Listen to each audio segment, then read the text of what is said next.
C'est de lui, par lui et pour lui que sont toutes choses. À lui la gloire dans tous les siècles. Amen. Romains 11, 36. Avant même la création du monde, Dieu avait un plan. Ce plan accompli en Christ a pour objet de tout récapituler en lui. Les choses qui sont dans les cieux et celles qui sont sur la terre. Dans ce plan où tout procède du bon plaisir de sa volonté, Dieu est le premier, afin que toute chose soit de lui et par lui. Tu es digne, notre Seigneur et notre Dieu, de recevoir la gloire, l'honneur et la puissance, car tu as créé toutes choses, et c'est par ta volonté qu'elles existent et qu'elles ont été créées. Apocalypse 4, 11. Pour nous, il n'y a qu'un seul Dieu, le Père, de qui viennent toutes choses, et pour nous, et pour qui nous sommes, et un seul Seigneur, Jésus-Christ, par qui sont toutes choses et par qui nous sommes. 1 Corinthiens 8, 6. Le Christ a une place centrale dans le plan de Dieu. Celui qui est descendu, c'est le même qui est monté au-dessus de tous les cieux afin de remplir toutes choses. Éphésiens 4, 10. Le Père aime le Fils et il a remis toutes choses entre ses mains. Jean 3, 35.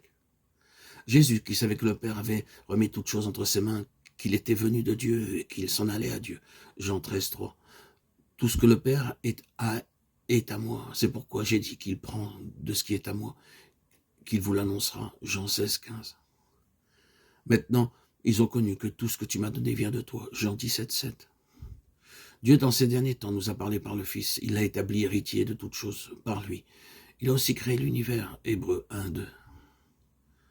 Dans l'éternité passée, Dieu avait déjà conçu la pensée de construire une maison sur laquelle le Fils, deuxième personne de la déité, aurait le gouvernement.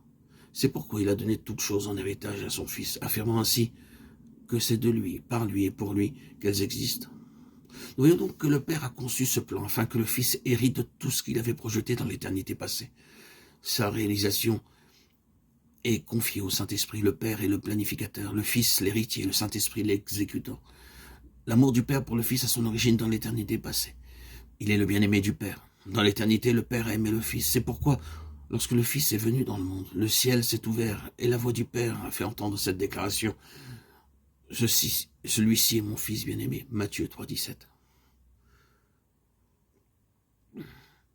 Lorsque Christ affronta la mort, il savait que, à cause de son amour pour lui, le Père avait remis toutes choses entre ses mains.